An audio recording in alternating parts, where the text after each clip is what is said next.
အားလုံးပဲမင်္ဂလာပါအခုတစ်ခါပြောပြချင်တာကတော့ကျွန်တော်တို့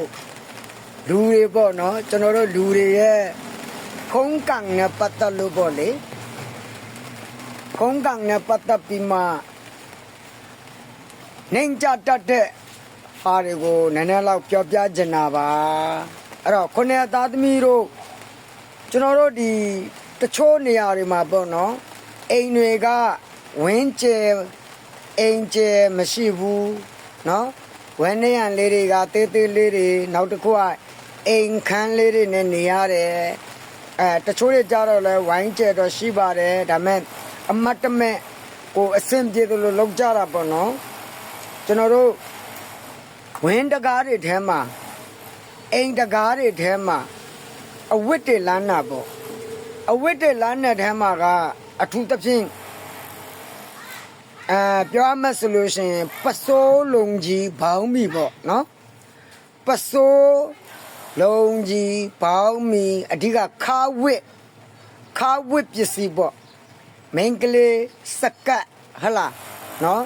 ဂါဝင်စားသဖြင့်အဲ့လိုလေးတွေကိုကျွန်တော်တို့ဒီတက္ကမကြီးတွေထဲမှာအိမ်ချံဝတက္ကမကြီးရှိမယ်ခြံဝတက္ကမကြီးရှိမယ်အိမ်တက္ကမကြီးရှိမယ်အိမ်ပဒင်းမောက်အရွက်တွေထဲမှာရှိမယ်အဲ့ဒီအရွက်တွေထဲမှာတကယ်တမ်းမလန်းကောင်းပါဘူးဘာဖြစ်လို့လဲဆိုတော့အဲ့ဒီနေရာတွေမှာကျွန်တော်တို့ကဒီရတနာပေးနော်တကားဆောင်နတ်ဆိုတာရှိတယ်နော်တကားဆောင်နတ်ရှိတယ်အဲ့ဒီတကားဆောင်နတ်တွေကသူတို့ကိုဖုံးအုပ်တယ်လို့ဖြစ်သွားတာပေါ့သူတို့ကိုဒီခါဝစ်ပစိုးတွေခါဝစ်လုံကြီးတွေဂါဝင်နေနဲ့ဖုံးအုပ်တယ်လို့ဖြစ်သွားတဲ့ကြောင့်ကိုယ့်ရဲ့မင်္ဂလာတွေပြတ်သွားတယ်အမင်္ဂလာဖြစ်သွားတာပေါ့အဲ့ဒီအတွက်ဆိုပြီးတော့ကိုယ်စီမှာလူဝါစဖုံးကံနေတာကိုလုတ်တဲ့လုပ်ငန်းတွေကိုမအောင်မြင်တာလေးတွေလည်းဖြစ်တတ်တယ်ဒါတွေလည်းတကယ်ချောင်သင်းပါတယ်အကြံဉာဏ်ပြုပါတယ်ပေါ့နော်ခုနှစ်သားသမီးတို့အားလုံးဒါလေးတွေကိုဂယူတက်ဆိုင်လေးတွေရှောင်ကျင်ပေးမဲ့ဆိုရင်ကိုယ့်ဘဝအတွက်အကောင်းဆုံး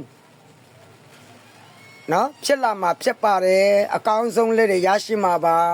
တချို့နေရာတွေကတော့နေရာမှမရှိတာဒီလိုလောက်ရတာပေါ်ဆိုတာလေးတွေကြုံဘူးခဲ့တာပေါ့နော်ကြုံဘူးခဲ့တာပေါ့ဒါပေမဲ့အတန်းနိုင်တော့စင်ကျင်တုံးတရားလေးတွေနဲ့ဒီအလေးကျင့်လေးတွေကိုမလန်းပဲနဲ့ပေါ့နော်ဒီလိုတက္ကမတွေရှောင်တာကောင်းတယ်ပဒိမောက်အရွက်တွေရှောင်တာကောင်းတယ်အားလုံးကျမ်းမာချမ်းသာလို့ခုနှစ်သားသမီးအပေါင်းတို့လူရဆန္ဒပြေးပါစေ